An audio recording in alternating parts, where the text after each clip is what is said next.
안녕하세요. 각 분야의 고수님들을 모시고 깨닫는 공부 깨공 시간입니다. 박수. 선생님 안녕하세요. 네, 안녕하세요. 너무 오랜만에 뵙는 것 같아. 선생님 우리 얼마 만이에요? 한 우리 한 1년은 작년에 그 저기 엄마가 아닌가? 그 자존감 콘서트 그거 할 때 맞아 그때 선생님 토게쇼. 그때 내가 그 선생님 엄청 오래됐어요. 그거 그때 1년 연말 됐어요. 연말. 그럼 거의 지금이에요. 요맘때. 그때 내가 너무 웃어가지고 민폐를 끼칠 정도로 웃었다는 때. 전에 그래갖고 그때 뵙고 그 다음에 그때쯤 식사하고 그런 이제 그 다음에 이제 더 바빠진 거죠. 근데 선생님 요새 엄청 바쁘신데 오늘 오셔서 고마워요 진짜. 아, 뭐 나보다 바쁘신데. 훨씬 나는 이제 김미경 원장님에 비하면 소소한 거지. 소소하게 바쁜 거지. 저도 안 바쁘고 싶어요. 저도 정말 이렇게 살고 싶어요. 이렇게 살 수 있을까요? 이 땅에서 백수로 살기. 저희 선생님 제가 이 책을 얼마 전에 이제 읽었거든요. 읽으면서 선생님한테 여쭤보고 싶은 것도 되게 많고 또 하나는 뭐냐면은 요즘에 보면은 사실은 사람이 살면서 한 번은 백수 싫건 좋건 어쨌든 내가 원치 않는 시간 속으로 간다라든지 내가 예상치 않았던 시간을 산다든지 그 시간 10년이건 15년이건 어떤 이 시기를 거치잖아요. 근데 이때 사람들의 감정이 뭐 제대로 할 일을 못했다라는 죄책감 뭐 여러 가지 그 네거티브한 감정들로 둘러싸여져 있지 않나. 그래서 왜 사람들이 저 백수예요 할 때 그 얼굴 낯을 보면 전혀 자랑스럽지 않은 나조차도 왜 믿기지 않는 나 있잖아요. 이렇게 살도 되나? 뭐 이런 거. 그래서 이런 거에 대해서 선생님이 이제 갈수록 그런 늘어나는데 식의 생각, 표상, 뭐 감정을 네, 이제 그런 걸 바꿔야 될 때가 됐다.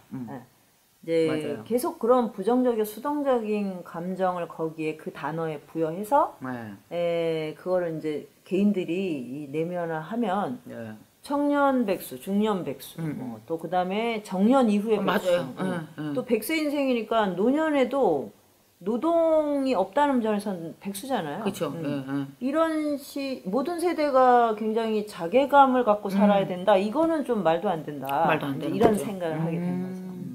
그래서 이 책에 대해서 여러분들도 아마 공감하실 텐데 백수라는 단어를 한 번쯤은 자기 인생의 어느 시간대에는 한 번 써봤을 것 같고 그리고 이 백수라는 단어를 반드시 언젠가 한 번은 또 맞닥뜨리게 될 것이고 그래서 백수되는 연습 그것도 아주 멋진 백수로 어떻게 내가 살아갈 것이냐 그러니까 선생님 말씀대로 삶이 있는 삶의 활동이 있는 백수 어떻게 될 것이냐 선생님이랑 얘기를 나눌 건데요. 우리 이 책을 가지고 한번 공부를 해볼 건데 그 전에 먼저 선생님이 여러분들께서 고믹 선생님을 잘 모르시는 분들은 그냥 검색을 하세요. 제일 나은 것 같아. 소개를 해주는 줄 알았더니 힘들어. 이런 책이만 아니야. 알겠어요. 그냥 왜냐하면 나는 이런 거 있죠. 직접 그 사람이 내가 누구다를 얘기하는 것보다 사실은 관심이 있다면 누구지 단어 고미숙 하나만 갖고도 이렇게 그 숨은 그림 찾기처럼 찾아 들어가다 보면 이 책도 있구나. 저는 그러거든요. 알겠어요. 누구한테 사랑 관심이 이 책도 있구나. 알겠어요. 이것도 있구나. 됐어요. 그래서 책도 읽게 되고 사람도 알게 되고 그러다가 선생님 강연도 쫓아가게 되고 이것도 하나의 그 노력이잖아요. 그러니까 검색을 통해서 하려다가 선생님이 얘기해 주세요. 그러니까 먼저 선생님 제가 되게 머리가 아프죠. 선생님 되게 궁금한 거는 고대 나오셨잖아요, 선생님. 그러면은 박사학위까지 고대에서 하신 거잖아요. 그러면 그때 그 박사학위 할 때 그 전공은 선생님 원래 대학교 1학년 때는 뭐였어요? 그 얘기는 또 그냥 그 얘기는 궁금해서. 제일 진짜 나의 흑역사인데 그걸 왜? 아니 내가 학부 동문과 다닌 거 그거 뭐 흑역사예요, 선생님? 선생님 독일어 한마디도 못한다고요. 원래 동문과 나오면 독일어 못해요. 영문과 나와도 영어 잘 못하고 옛날에 왜 우리 세대 때 보면은 그 불문과, 동문과, 영문과, 국문과 이렇게 문과 계열 학문이 당시는 되게 왜 매력도 있고 비전도 있고 뭐 다 괜찮았었지 않아요?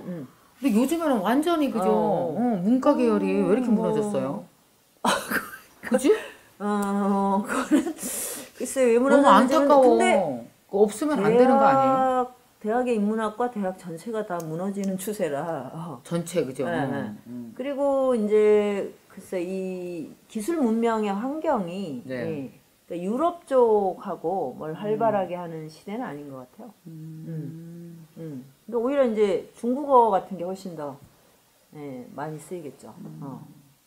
하여튼 뭐 그 사이에 굉장히 많은 변화가 있긴 했지만 하여튼 그때는 뭐 유럽 문명이 제일 어떤 또 뭐 멋있고 막 세련되게 보였으니까. 저는 옛날에 학교 다닐 때 왜 그 누구지 그분 이름이 전혜린이었나? 그리고 아무 말도 하지 않았다. 그거 읽고 나서 그렇게 독일 가고 싶어 죽겠는 거야. 그래갖고 우리 때 내 친구들 중에서 그래서 독일로 유학 가는 애들 많아요. 전혜린 거기 가면은 뵙는 줄 알고. 진짜 그랬거든요. 그 선생님 그러면 학교 졸업하시고 나서부터 본격적으로 이렇게 인문학에 관심을 갖고 공부를 하신 거는 한 언제 때부터 하신 거예요? 그러니까 이제 일단 대학을 졸업하면 이제 내가 이제 내 힘으로 먹고 살아야 된다. 이건 너무 확고했으니까. 그래서 이제 취직을 했는데 취직이 그때 너무 안 돼요. 선생님이 취직을 했다고요?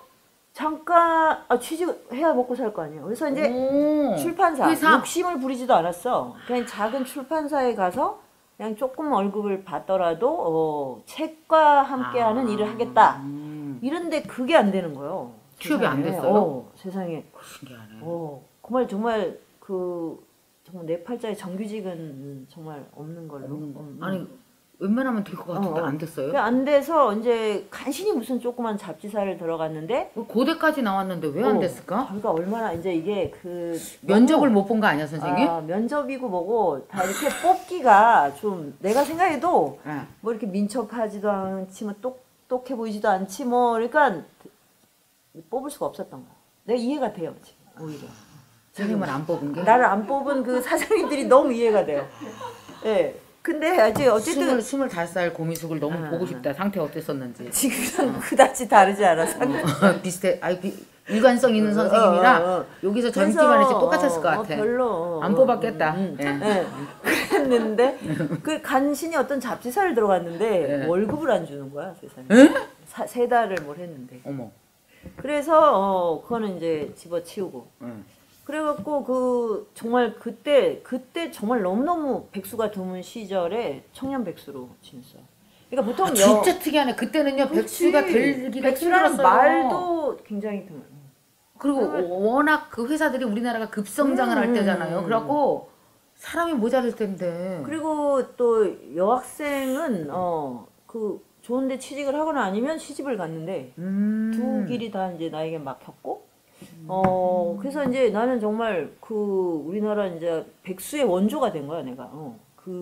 너무 이른 시기에. 너무 이른 그래서 시기에, 그런 시기를 어떻게 보내야 되는지 그 막막함 같은 게, 있어요.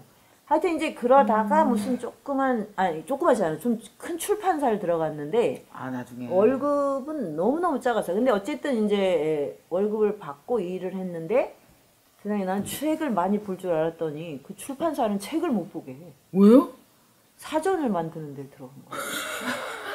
독일어 사전. 그래서 진짜 지금 생각하는데 그 일본 사전을 번역하는 게 우리나라 사전이에요. 우리나라 그러니까 이제 직접 우리나라가 그 작업을 하는 게 아니고 일본 걸 우리나라 가져가서. 자체를 못했어. 그러면 이제 일본어를 알아야 독일어 사전을 만드는 뭐 희한하게 된 거죠. 그러면 그 아베 최대에서 이 순서에서 내가 100까지 했나? 하여튼 뭐 그 원고를 들고 하루 종일 보고 있는 거예요. 근데 이게 순환이 안 돼. 이게 가고 오는 게 아니야. 사전은 막 출판사 10년에 뭐 10년 대계 뭐 이래가지고 한 교정지를 거의 한 달 내내 보는 거야. 미치고. 근데 왜 거기 그 사전 내에는 자유가 전혀 없잖아요. 그럼 뭐 여긴 편집이라는 것도 배울 수가 없는. 그냥 그 원고 교정 이제 일본어로 한 게 자연스럽나 안 자연스럽나 이거나 보는 건데. 그러면 이게 이제 그 일이 이걸 봤으면 그 시절에 책을 보게 해야 되는데 이걸 허락을 안 했어. 책을 못 보게. 거기서 내가 이제 너무 답답하셨겠다 선생님.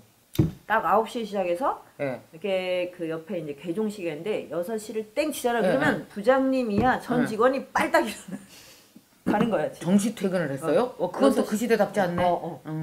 그런데 뭐 그 시대 그거나 마나 9시에 딱 앉아서 6시에 이렇게 딱 꼼짝없이 그럼 계속 그거 교정기만 보고 있는 거야. 돼. 그래서 이제 너무 안정된 정규직이었던 거죠.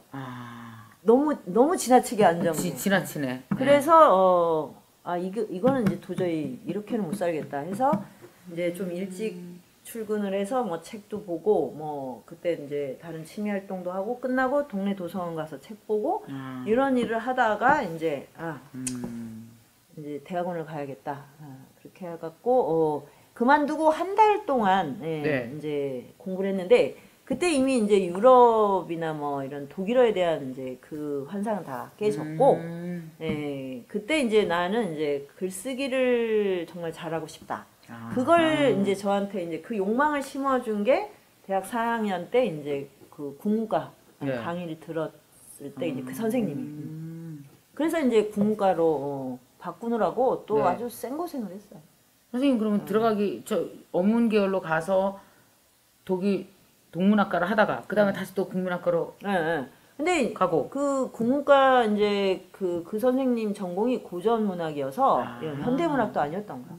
근데 생각을 해봐요. 뭐 고전을 하려면 한문도 다 써야지. 그냥 기본 전공의 베이스가 엄청 필요한데 하나도 안 하고 딱 과목 2개 듣고 그리고 이제 그 시험을 봤으니까 한 달 동안 거의 뭐 특수훈련?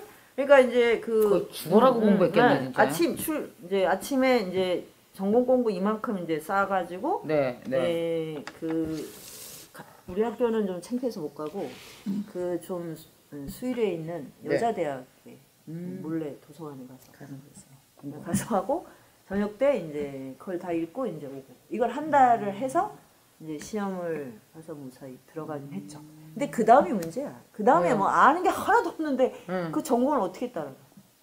그래서 나의 석사 시절은 정말 공부의 기초 그리고 그 정말 암흑기였죠. 암흑기. 기초가 없는 사람이 이제 처음 새로운 길을 열 때의 그 막막함과 그 막 이렇게 깜깜한 데서 더듬더듬 해가는 그거 있잖아요.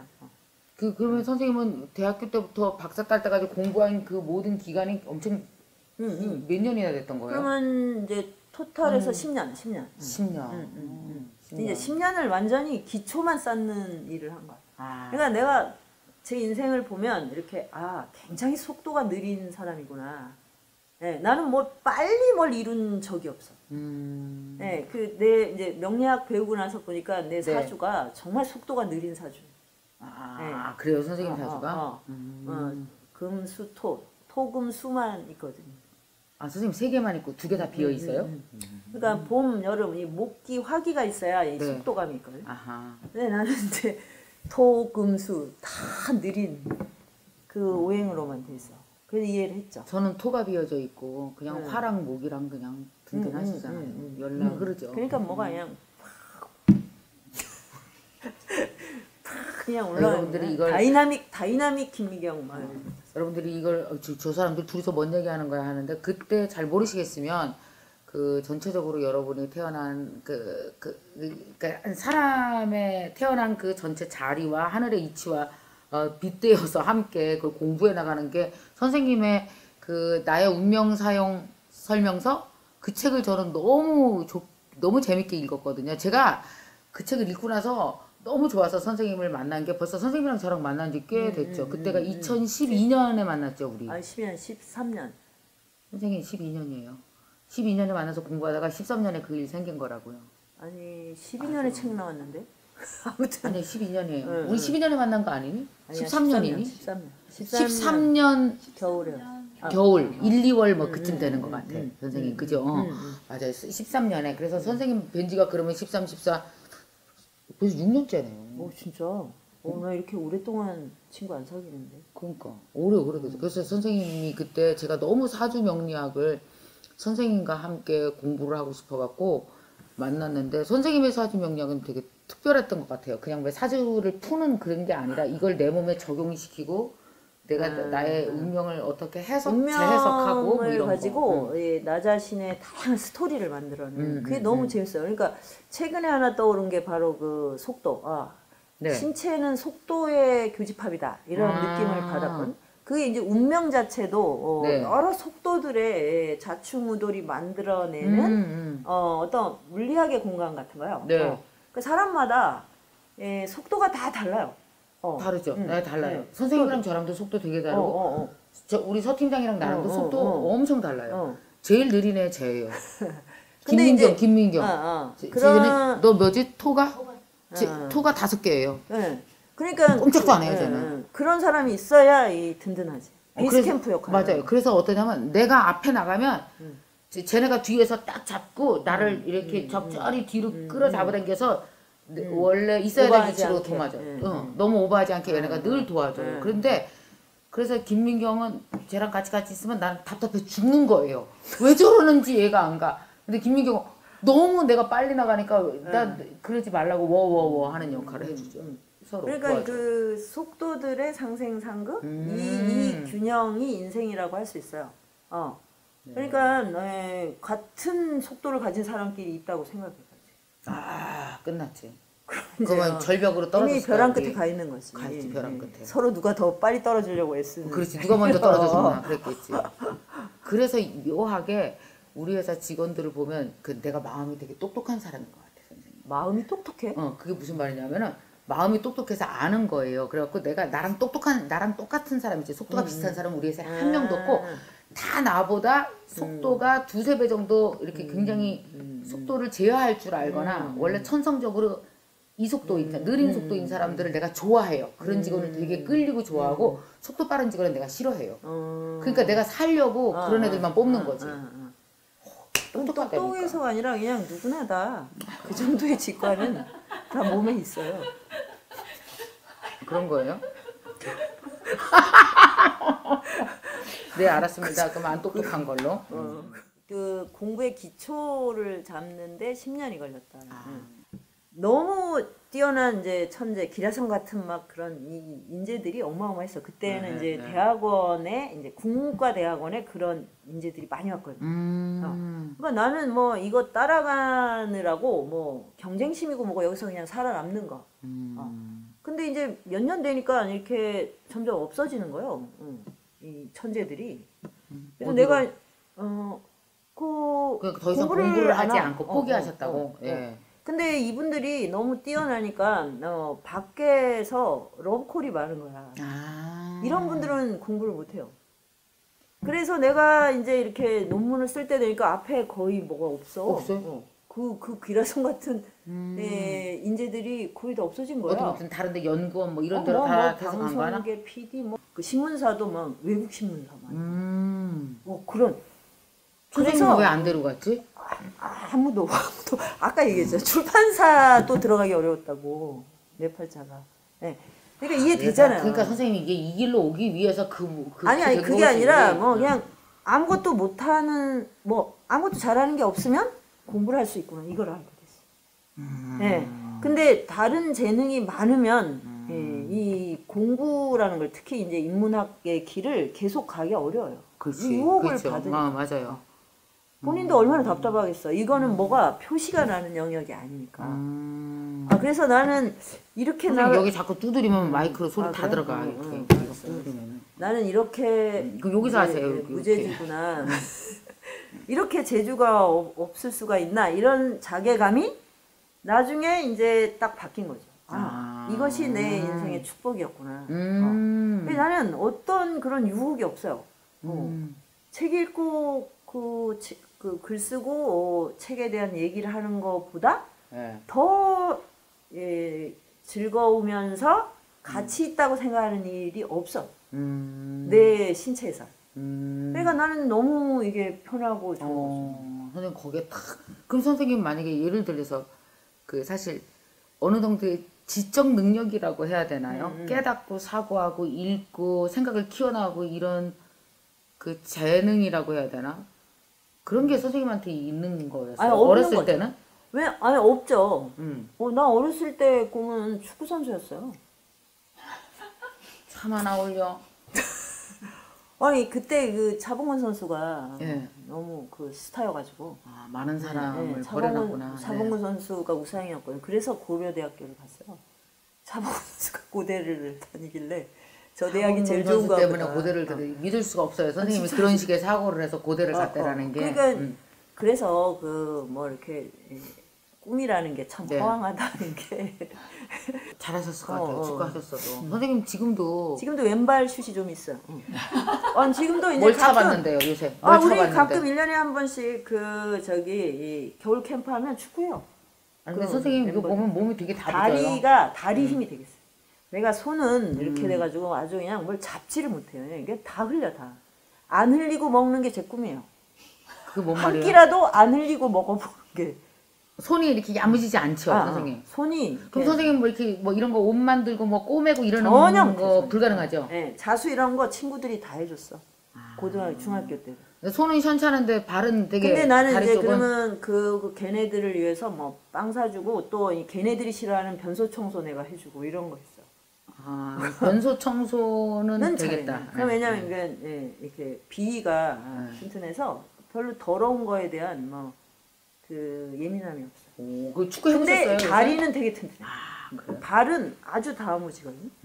그러면 이제 거의 마지막에 이제 골을 넣는 건 지금도 골 좀 넣어요. 상상이 안 되긴 한다. 아 참.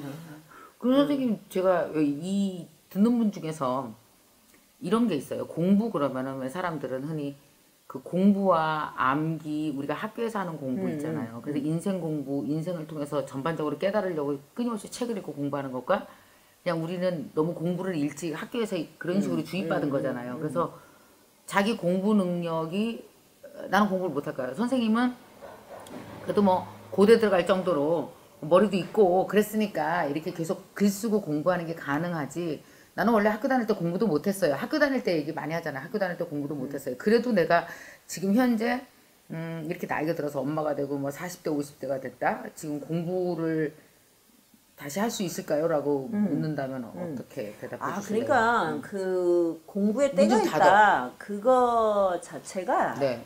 사실은 그 학교가 유포한 대표적인 거짓말이에요. 공부는 각자의 때가 따로 있어요. 네. 네, 인생 전체에서 내가 뭔가를 배우고 익히는 걸 좋아하는 이것이 사람 운명에는 누구나 있는데 누구나 있다? 그때는 오케이. 다르게 오는 거예요. 아하. 근데 지금은 이제 학교에 다 똑같은 나이에 학교에 다 넣잖아요. 청년기에. 그러니까 어떤 애는 그때 그게 공부가 좀 잘 맞는 애가 공부를 잘하는 거고 네.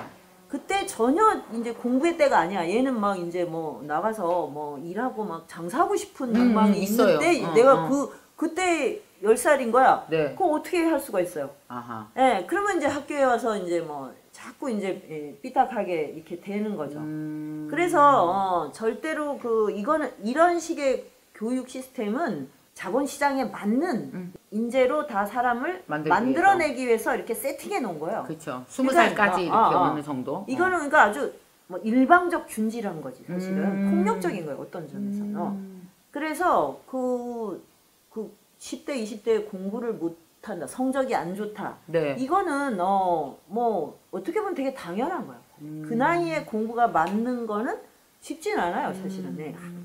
성호르몬도 막 부글부글하고 막 세상에 대한 호기심 막 몸이 뛰쳐나가고 그렇죠. 싶고 막 이런데 나가서 할 일이 없잖아요. 근데 농경계 사회는 나가면 일이 있죠. 왜냐면 그렇죠. 뭐든지 할 수 있잖아. 나무를 베든지 뭐 우물을 깃든지 뭘 하잖아. 네. 그러니까 그때는 그런 공교육이 없었죠. 사대부 자식들만 그냥 앉아서 사사상경 이런 걸 배웠잖아요. 그렇죠. 네. 근데 자본주의는 모든 사람이 태어나면 그냥 무조건 20대까지는 그렇지. 가서 앉아있어. 8살부터 약 24살까지는 앉아있어라. 그리고 나서 거기서 공부를 얼마나 잘하느냐에 따라서 우리는 뽑아주겠다. 이 룰 하에서 움직이는 거잖아요. 그러니까 이거는 각 개인이 갖고 있는 속도, 리듬을 완전히 그냥 평균화한 거예요. 그렇죠. 그래서 아주 폭력적인 거예요, 사실. 그럼 거기 안 맞는 애들은 되게 루저 같은 느낌을 받을 수밖에 없게 만들고. 근데 그런 사람도 다른 이제 시간대에 오면 그거 정말 좋아요. 맞아요. 내가 진짜 좋아하는 내 친구도 어렸을 때 별로 뭐 이 학교 공부에서는 별로였었거든요. 그 친구가 그 시어머니한테 되게 구박을 받으면서 그 아픔을 치유하기 위해서 도자기 공부를 시작했어요. 근데 도자기를 지금 한 25년째 하고 있거든요. 도자기에 대해서 거의 박사예요. 얼마나 공부를 해나라 가는지 그러니까 아 사람마다 공부 능력이 없는 게 아니라 그 종목과 때가 다르구나 그 생각했죠 진짜. 아 진짜로 그거는 뭐 내가 공동체 한 20년 하면서 네. 그런 그 어떤 인생에서의 변화를 너무 많이 봤어요. 그래서 학교 다닐 때 공부를 성적이 좋다 이런다고 해서 나중에 네. 그 지성을 계속 끌고 가는 것도 아니에요. 아 맞아요. 절대 뭐 그 학벌이 그 사람의 배움의 능력을 가늠할 수 없어요 실제로. 그래서 이제 그 사람마다 이 운명이라는 게 다 네. 몸에 새겨진 어떤 리듬이구나. 그러니까 저는 이제 그때도 별로 이제 취미가 너무 단순하고 재능이 없었던 거야. 딴 재능이. 네. 책 읽고 글 쓰고 뭐 이런 게 너무 그런데 중학교 좋으셨고. 때는 진짜 책 읽고 이런 게 싫었어요. 근데 몸을 쓰고 싶으니까 다행히 그 이제 내가 다닌 중학교에서 여중생들을 3년 내내 황무지 개간을 시켰어요. 네? 황무지 개간. 그러니까 학교가 강원도 산골 그 이렇게 황무지 학교를 지어놓고 선생님 고향이 저기죠. 강원도 좀 한백. 한백. 네. 그러면 이 운동장이 황무지인 거예요. 그거를 이제 우리가 개간해서 운동장으로 만드는 거야. 그거를 지네가 황무지 개간해서 지네 운동장을 지네가 만들고. 그걸 우리 그 여중생들이 해서 삽질, 꽃갱이, 리어카 이걸로 이제 했거든요. 그래서 졸업할 때 여기 그 굳은 살이 이렇게 두께로 있었어요. 그때는 국가가 명령하면 다 되는데. 그렇지.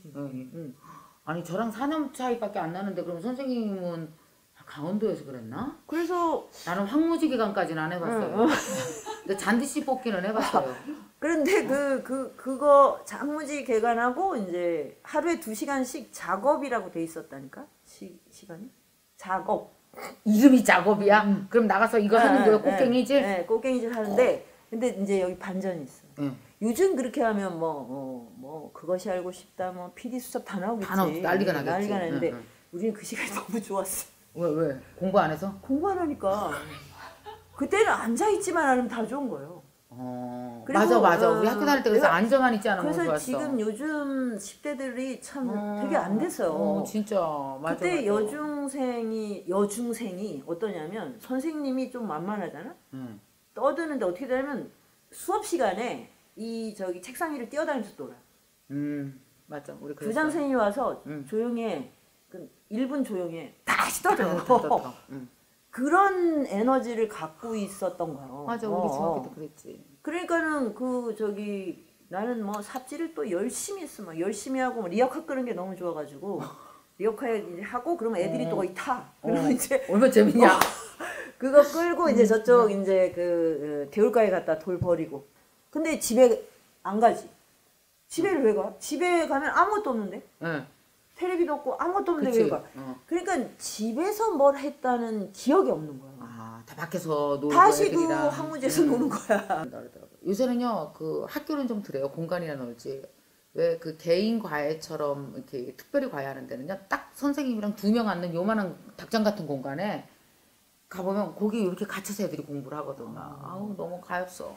그래서 그거를 이렇게 역으로 추론을 해보니까 네. 지금 이제 청년들이 케어해주는 대신 성적만 올려 이거죠. 그렇지. 얼마나 스트레스 대가가 있어요. 내놓으라는 게 있어. 그러니까 이러고 이제 이거를 풀어야 되는데 몸이 그치. 순환이 안 되잖아요. 그러니까 스마트폰에 중독이 될 수밖에 없는 거야. 그리고 과도한 자극.